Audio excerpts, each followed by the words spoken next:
Ders 1. Süt ürünlerinin lezzetleri. Market alışverişine gittiğimde mutlaka süt ürünleri bölümüne bakarım. Peynir ve tereyaki gibi pek çok lezzetli yiyeceği burada bulabilirsiniz, değil mi? Evet. Ve yoğurt da her zaman aradığım bir diğer temel besin. Çok yönlü ve lezzetli. Katılıyorum. Yoğurdu sade olarak, meyvelerle birlikte, hatta smoothie'lerde bile tüketebilirsiniz. Ayrıca seçebileceğiniz o kadar çok lezzet var ki sıkılmak neredeyse imkansız. Kesinlikle. Peynir, ister salata ister makarna olsun, her yemeğin lezzetini artırabilir. Doğrudur. Farklı yörelerin farklı peynirlerini denemeyi çok seviyorum. Market alışverişinde küçük bir mutfak macerası gibi. Evet. Ve tereyağı pişirmenin olmazsa olmazıdır. Her şeyi zengin ve lezzetli kılar. Ders 2. Küçük adımlar. Bebeklerin yürümeyi ve konuşmayı öğrenmesini izlemek çok büyüleyici bir süreç. Sizce de öyle değil mi? Gerçekten öyle. Attıkları her küçük adım onlar için büyük bir dönüm noktası. Ve sonunda ayağa kalkmayı başardıklarında yüzlerindeki heyecan paha biçilemez. Evet, sanki o an dünyayı fethetmişler gibi. Teyzemin bebeğin bezini değiştirdiğini ve onu ilk adımları atması için cesaretlendirdiğini hatırlıyorum. Bu onların gelişiminin çok önemli bir parçası, alabilecekleri her türlü desteğe ihtiyaçları var. Kesinlikle. Emeklemekten yürümeye geçişe tanık olmak inanılmaz.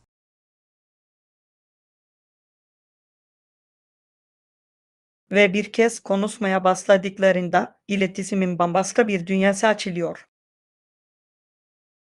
Evet, o ilk sözler her zaman çok tatlı ve akılda kalıcıdır. Ders 3. Okuma tercihleri. Biliyor musun, bazı insanların televizyon izlemek yerine iyi bir kitap veya gazete okumayı tercih ettiğini fark ettim. Ilginç. Nedenini anlayabiliyorum. Okumak çok huzurlu ve zenginleştirici bir deneyim olabiliyor. Kesinlikle. İyi bir hikayenin içinde kaybolmanın özel bir yanı var. Gazeteler sizi güncel olaylar hakkında televizyondan daha kişisel bir şekilde bilgilendirebilir. Evet. Ayrıca okumak hayal gücünüzü harekete geçirmenizi sağlar. Bu da harika bir kaçış noktasıdır. Evet, her sayfayı çevirdiğinizde bambaşka bir dünyaya adım atıyorsunuz sanki. Kitapların bize yeni şeyler öğretebilmesini ve bakış açımızı genişletebilmesini seviyorum. Kesinlikle. Basit bir hikayenin bu kadar çok düşünce ve sohbeti nasıl tetikleyebildiğini görmek büyüleyici. Ve okuduklarımızı başkalarıyla tartışmak, derin ve anlamlı fikir alışverişlerine yol açabilir. Ders 4. Etkin dinleme. Diğer tarafın ihtiyaçlarını aktif olarak dinlemenin ve anlamanın ne kadar önemli olduğunu çok düşündüm. Bu çok değerli bir beceri. Gerçekten güçlü ilişkiler kurmanıza yardımcı oluyor, değil mi? Evet. Gerçekten dinlediğinizde, karşınızdaki kişinin söylediklerine saygı duyduğunuzu ve değer verdiğinizi gösterirsiniz. Kesinlikle. Açık iletişim ve güven için güvenli bir alan yaratır. Ve etkili iletişimde hazırlık da hayati bir rol oynar. Kesinlikle. Neyi tartışmak istediğinizi bilmek daha verimli konuşmalara yol açabilir. Evet, aynı zamanda diğer kişinin endişelerini veya sorularını önceden tahmin etmeye de yardımcı olur. Doğru. Hazırlıklı olmak, tartışmada kendinizi daha güvende hissetmenizi sağlayabilir. Ve her iki taraf da dahil olduğunda daha anlamlı bir diyaloga yol açar. Ders 5: Gelecek planları. Henüz bir sonraki seyahatimi planlamadım ama kesinlikle yakın zamanda gitmeyi düşünüyorum. Kulağa heyecan verici geliyor. Aklınızda belirli bir yer var mı? Birkaç yeri düşünüyorum ama hala seçeneklerimi de değerlendiriyorum. Harika bir yaklaşım. Araştırma yapmak, maceranız için mükemmel yeri bulmanıza yardımcı olabilir. Evet, yeni yerler keşfetmeyi ve farklı kültürleri deneyimlemeyi seviyorum. Kesinlikle. Konfor alanınızın dışına çıkmak çok ödüllendirici bir deneyim. Ve seyahat ederken yeni anılar yaratmak her zaman eğlencelidir. Kesinlikle. Üstelik sabırsızlıkla bekleyeceğiniz bir şey de oluyor. Kesinlikle. Planlarımı tamamlayıp bir sonraki yolculuğuma başlamak için sabırsızlanıyorum. Ders 6: Sanatsal ifadeler. Sanat yaratmanın ne kadar ödüllendirici olduğunu düşünüyordum. Ya siz? Sulu boyayı çok seviyorum. Kağıt üzerinde çok güzel, yumuşak efektler yaratıyor. Evet. Sulu boya, renk ve tekniğiyle çeşitli duygular yaratabilir. Aynen öyle. Sanki her fırça darbesinin anlatacak ayrı bir hikayesi var. Suyun renklerin birbirine karışma biçimini nasıl değiştirebildiğini büyüleyici buluyorum. Ben de beklenmedik sonuçların ne kadar güzel ortaya çıkabildiğini görmek neredeyse büyülü bir şey. Resim yapmak, kendini ifade etmene ve rahatlamana olanak sağlayarak terapötik olabilir. Kesinlikle. Rahatlamanın ve yaratıcılığınızı ortaya çıkarmanın harika bir yolu. Sanatın insanları bir araya getirmesini ve anlamlı sohbetler başlatmasını seviyorum. Ders 7: Hafta sonu eğlencesi. Merhaba. Bu hafta sonu eğlenceli bir şeyler yapmayı düşünüyorum. Herhangi bir fikriniz var mı? Harika bir plan gibi görünüyor. Yeni bir yürüyüş parkurunu keşfetmeye ne dersin? Harika bir fikir. Doga'da olmak çok canlandırıcı ve enerji verici olabiliyor. Kesinlikle. Ayrıca biraz egzersiz yapmanın ve güzel arkadaşlıkların tadını çıkarmanın harika bir yoludur. Yeni yollar keşfetmeyi ve yol boyunca gördüğüm güzel manzaraların tadını çıkarmayı seviyorum. Evet, temiz havayı solumak ve manzaranın tadını çıkarmak her zaman keyiflidir. Ve eğer bir piknik sepeti hazırlarsak, harika bir gün geçirebiliriz. Harika olur. Doğada piknik yapmak çok keyifli görünüyor. Hadi yapalım. Macera ve eğlence dolu bir hafta sonu için sabırsızlanıyorum. Ders 8: Ücretler ve kahvaltı. Az önce faturayı kontrol ettim ve konaklamamızla ilgili beklemediğim bazı ek ücretler varmış. Gerçekten mi? Ne tür suçlamalardan bahsediyoruz burada? Oda servisi ve minibar için ücret eklemişler sanırım. Bunların fiyata dahil olduğunu sanıyordum. Çok sinir bozucu. Giriş yaparken bundan bahsetmiş miydin? Kahvaltının ücretsiz olduğunu sanıyordum. Kesinlikle. Şimdi de özel bir kupon kullanmadığımız sürece kahvaltının ek ücrete tabi olduğunu söylüyorlar. Vay canına, bu çok sinsi. Sence bu konuda ne yapmalıyız? Çekis yapmadan önce resepsiyonla mutlaka görüşmeliyiz. Çözemediğimiz bir sorun olursa kredi kartımla ödeme yapacağım.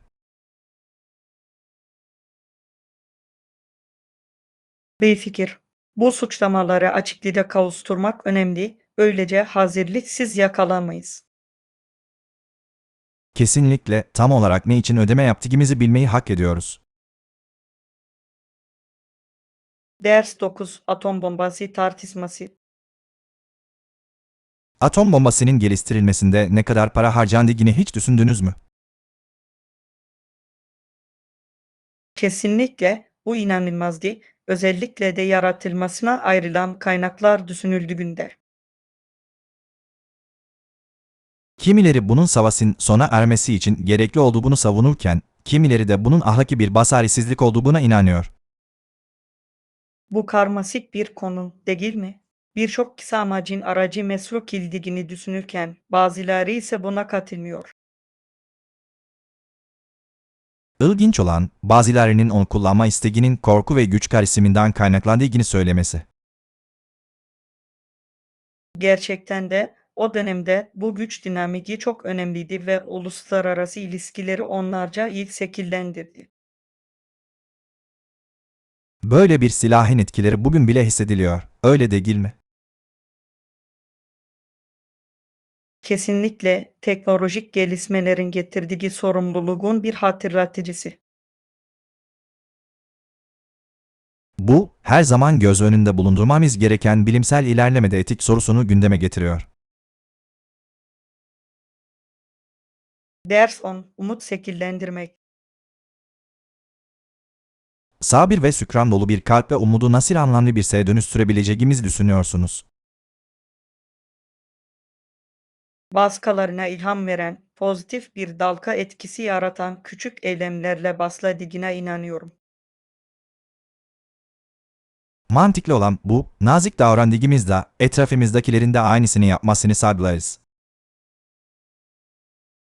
Kesinlikle pozitif bir bakış açısını korumak günlük deneyimlerimizi gerçekten değiştirebilir. Önemli olan küçük şeylerden mutluluk duymak ve bu mutluluğu paylaşmak değil mi? Evet, sahip olduklarımıza gerçekten şükretmek mutluluğumuzu artırabilir. Minnettarlığın çoğu zaman başkalarıyla daha derin bağlar kurulmasına da yol açtığını görüyorum. Kesinlikle takdirimizi ifade ettiğimizde ilişkilerimizi besliyor ve destekleyici bir topluluk oluşturuyoruz. Peki, her gün aktif olarak şükran duygusunu nasıl yasayabiliriz? Ders 11. Görgü kurallarının önemi. Biliyorsunuz, günümüzde pek çok insan iyi davranışların eskisi kadar önemli olmadığına inanıyor. Bu doğru ama bence görgü kurallarının amacı insanların kendilerini rahat ve saygı duyulan hissetmelerini sağlamaktır. Kesinlikle, herkesin değerli ve dinlendiğini hissettiği bir atmosfer yaratıyor.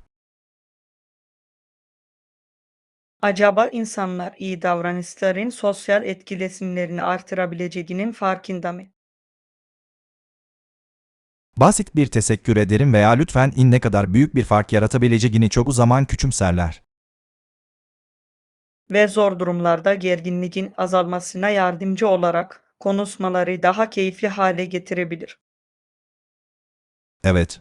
Önemli olan aramızda bir topluluk duygusu ve anlayış yaratmak.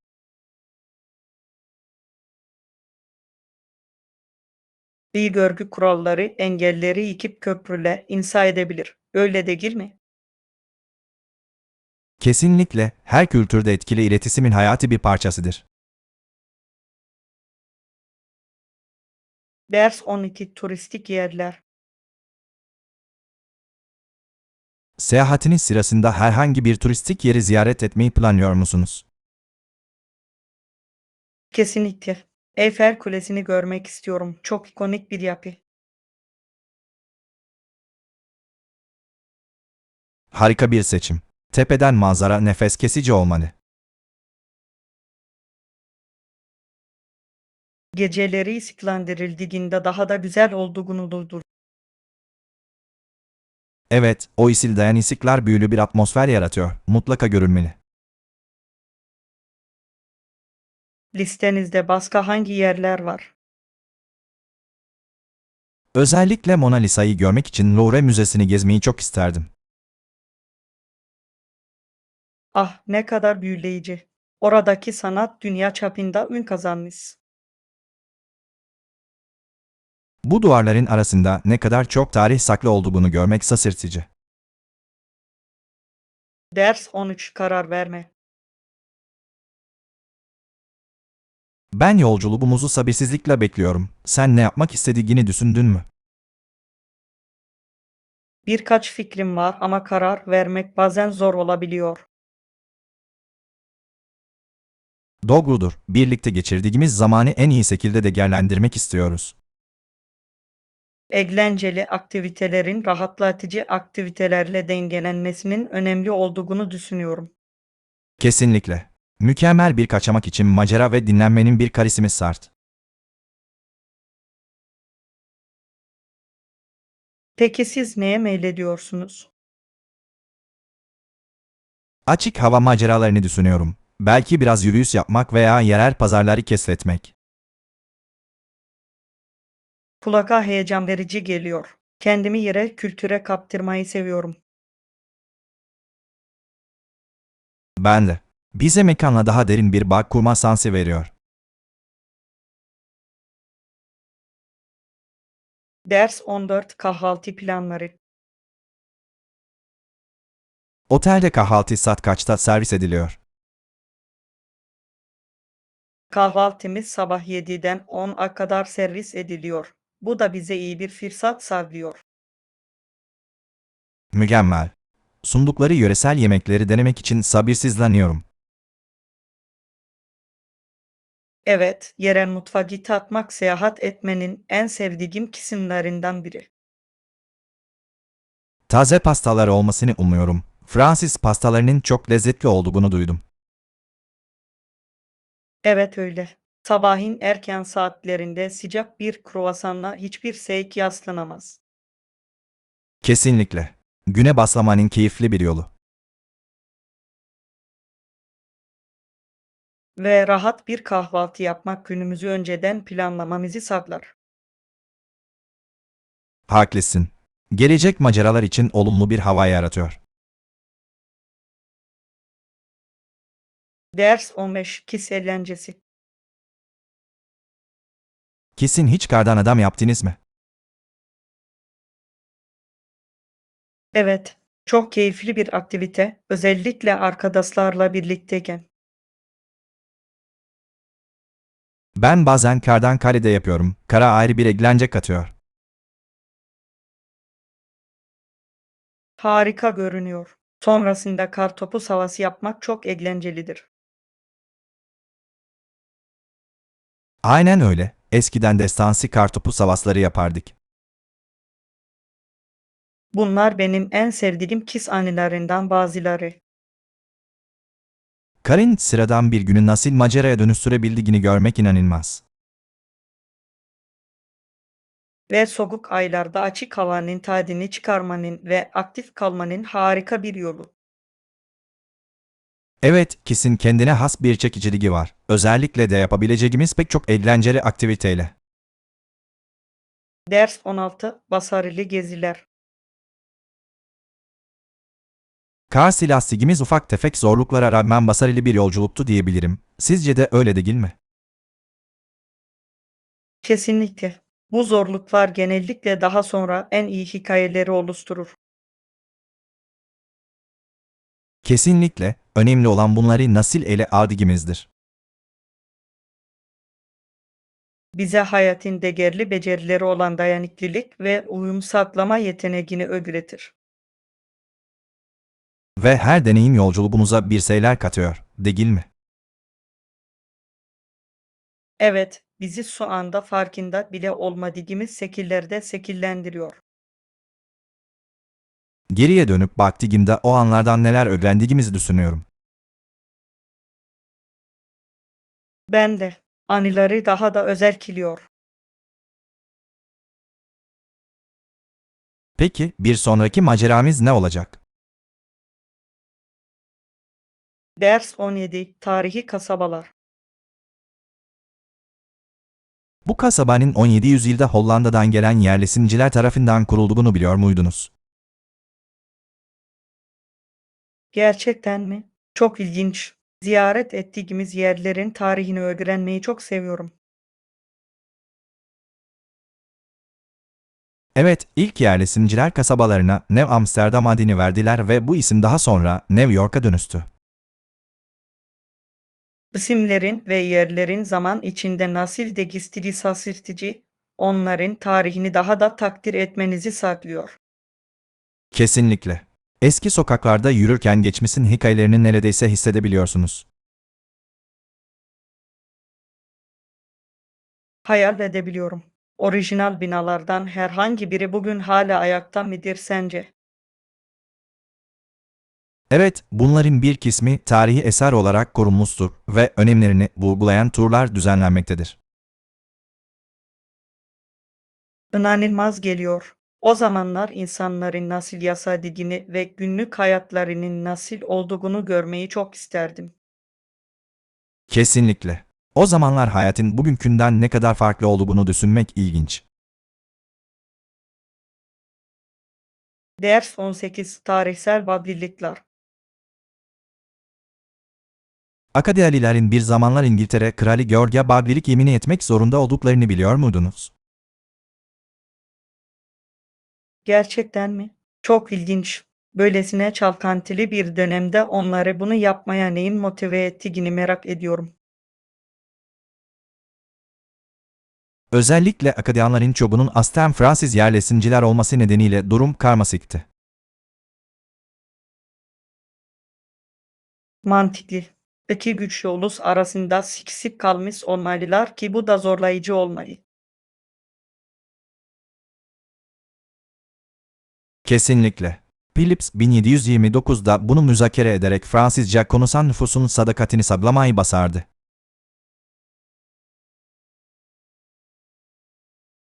Bu tür kararların bu toplulukların geleceğini nasıl şekillendirdiği büyüleyici. Sizce bu konuda ne hissettiler?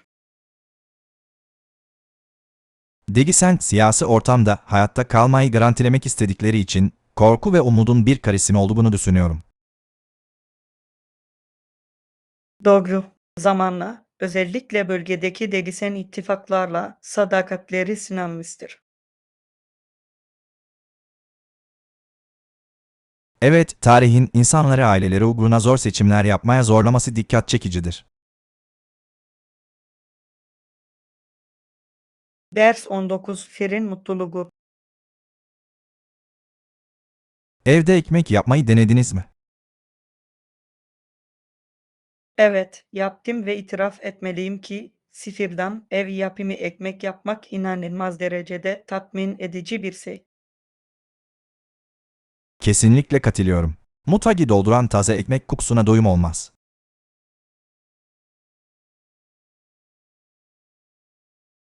Kesinlikle. Duyularınız için sıcak bir kucaklama gibi. En çok hangi tür ekmek yapmayı seviyorsunuz? Eksi mayalı ekmek yapmayı çok seviyorum. Uzun mayalanma süreci ona çok özel bir lezzet veriyor. Eksi mayalı ekmek harika. Ben genelde klasik beyaz ekmeği tercih ediyorum. Sade ama bir o kadar da doyurucu. Ekmeğinize ot veya sarımsak eklemeyi hiç denediniz mi? Lezzeti çok daha güzel oluyor. Evet, bir keresinde biberiyeli ve sarımsaklı ekmek yapmıştım ve verdiğim akşam yemeğinde çok beğenilmişti. Kulağa çok lezzetli geliyor. Bir ara birlikte pasta yapmak ister misin? Ders 20. Araba seçimi. Envanterimizi kontrol ediyordum ve birkaç arabamız kalmış gibi görünüyor. Hangi boyuta ve türde araba almayı düşünüyorsunuz? Özellikle şehir içinde manevra kabiliyeti yüksek, küçük bir arabaya ihtiyacım var. Kompakt bir araba mükemmel olurdu. Kulağa harika geliyor. Birkaç kompakt modelimiz mevcut. Hatchback mi yoksa sedan mı tercih edersiniz?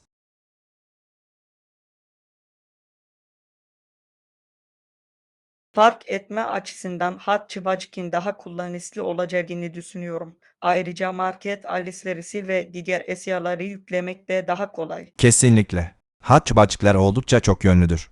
Yakıt verimliliği ve teknoloji seçenekleri gibi sunduğu özelliklere göz atmak ister misiniz?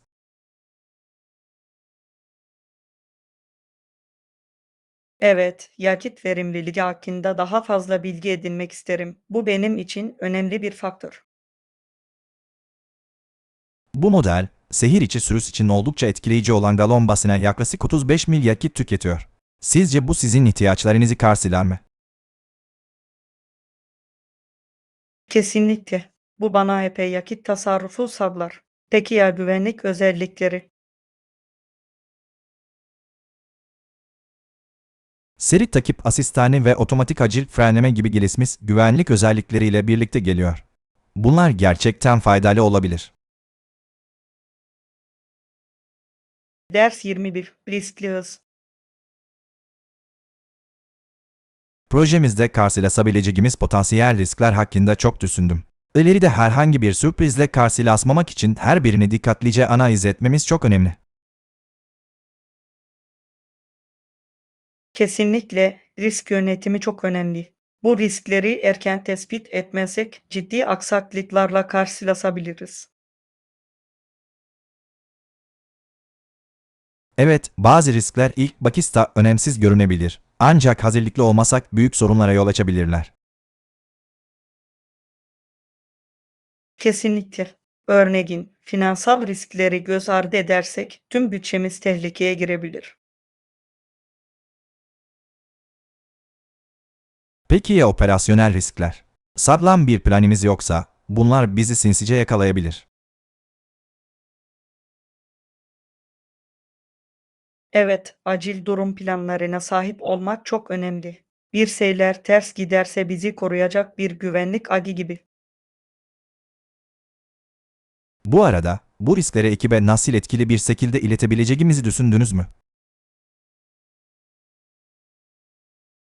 Evet, bulgularımızı tartışabileceğimiz ve ilgili herkesin görüşlerini alabileceğimiz bir toplantı yapmalıyız.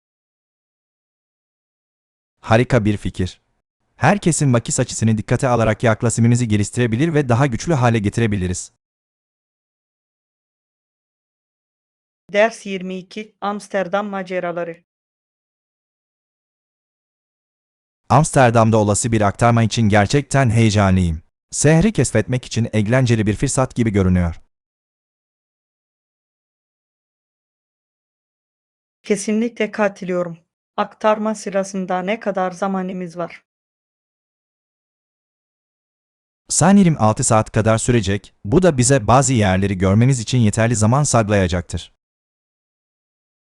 Harika. Kanalların çok güzel olduğunu duydum. Hatta oradayken yerel atıştırmalıklar bile alabiliriz. Atıştırmalıklardan bahsetmişken bu gezinin tamamı için bilet ücreti ne kadar?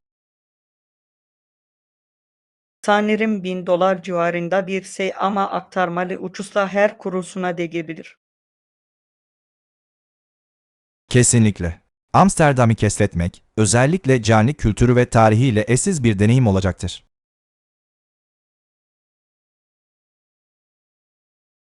Ayrıca son varis noktamıza ulaşmadan önce küçük bir maceranın tadını çıkarabiliriz. Sanki tek seferde iki seyahat gibi. Seyahat deneyimlerimizi en üst düzeye çıkarmaktan yanayım. Ders 23. Film hüznü. Bazen beni gerçekten ağlatan hüzünlü filmler izliyorum. Oldukça rahatlatıcı olabiliyor. Sence de öyle değil mi? Bunu anlıyorum ama şahsen ben üzülmeyi sevmiyorum. Sonrasında bu duygulardan kurtulmak benim için zor. Haklısın. İnsanların filmlere nasıl tepki verdiği ilginç. Bazıları hüzünde nese bulurken, diğerleri daha hafif hikayeleri tercih ediyor.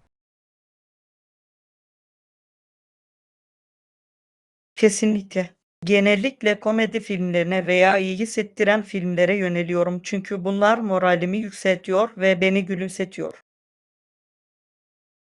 Anlıyorum. Peki filmler aracılığıyla çeşitli duyguları deneyimlemenin önemli olduğunu düşünüyor musun? Kesinlikle.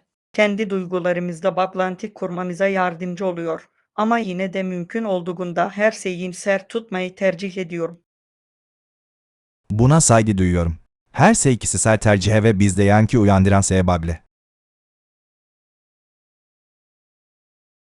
Kesinlikle. Eğer bir filme zaman ayıracaksam sonrasında kendimi iyi hissetmek isterim. Üzüntüye kapılmak değil. Çok mantıklı. Sonuçta filmler bizi eğlendirmek ve bir süreliğine de olsa gerçeklikten kaçmamızı sağlamak için var. Ders 24 Sehir Kesifleri. Yakasan seyahatimizi düşünüyorum ve sehri keşfetmek harika bir plan gibi geliyor. Kesinlikle katılıyorum. Aklında hangi yerler var? Yerel pazarları ziyaret edip sundukları eşsiz yiyeceklere bakmayı çok isterim. Kulağa harika geliyor. Seyahat ettiğimde yerel lezzetleri tatmaktan her zaman keyif alırım. Ben de. Kültüre kendimizi kaptırmanın en iyi yollarından biri. Kesinlikle. Ayrıca maceramızı hatırlamak için bol bol fotoğraf çekebiliriz. Evet. O anları yakalamak çok özel olacak. Sizce bir gezi planı yapmalı mıyız?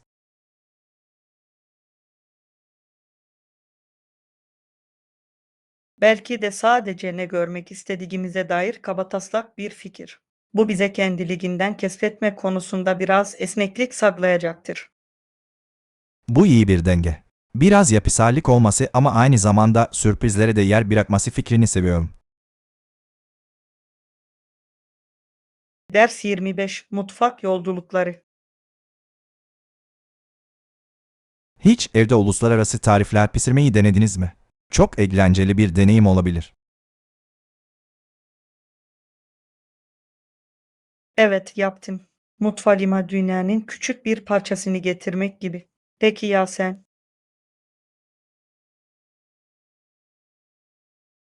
Bayılıyorum. Geçtiğimiz günlerde Tayland usulü köri yapmayı denedim ve şaşırtıcı derecede iyi oldu. Kulağa çok lezzetli geliyor. Ben de hep evde sushi yapmayı denemek istemesindir. Sushi harika bir seçim. Zor görünüyor ama doğru yaptığınızda ödüllendirici. Kesinlikle. Ayrıca arkadaşlarla yapılabilecek eğlenceli bir aktivite. Sushi yapma gecesi düzenleyebiliriz. Harika olurdu. Birlikte öğrenebilir ve sonrasında yaratıklarımızın tadını çıkarabilirdik. Kesinlikle. Yemek aracılığıyla bağ kurmanın ve kültürel deneyimleri paylaşmanın harika bir yolu.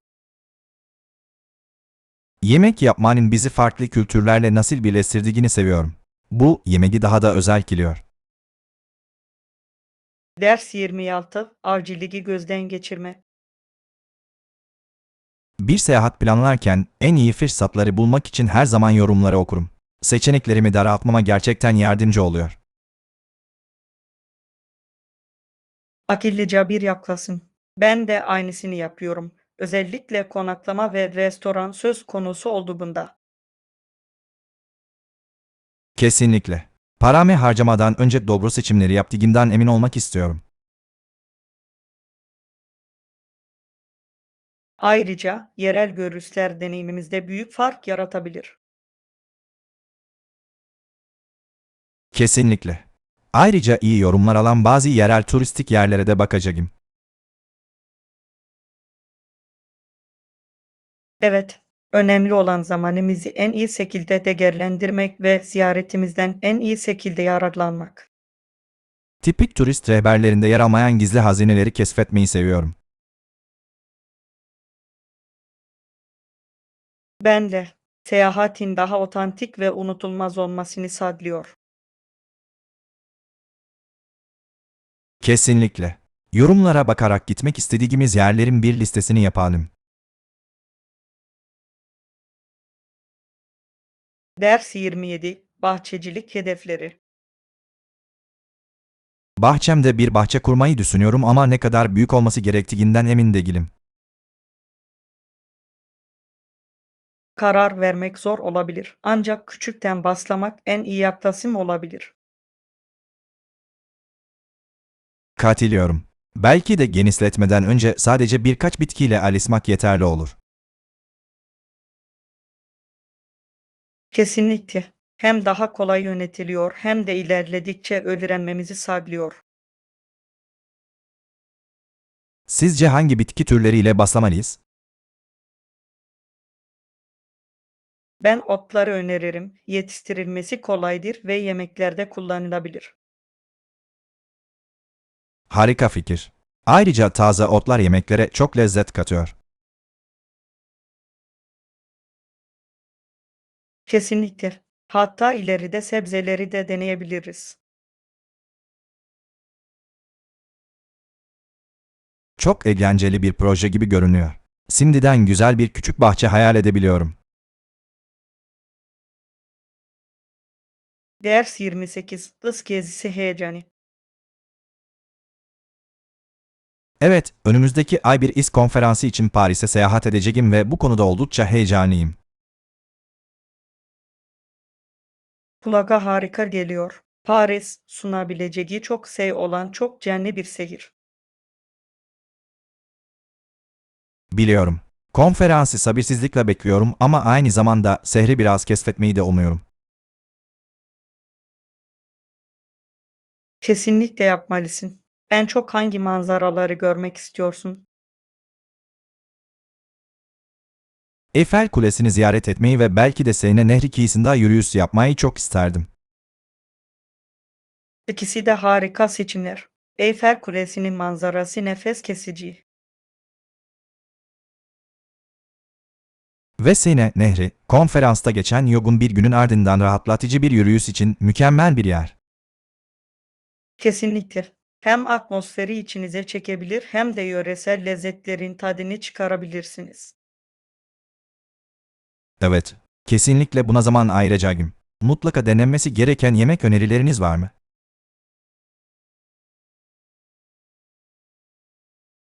Ders 29. Uluslararası Mutfak. Bunu aklımda tutacağım.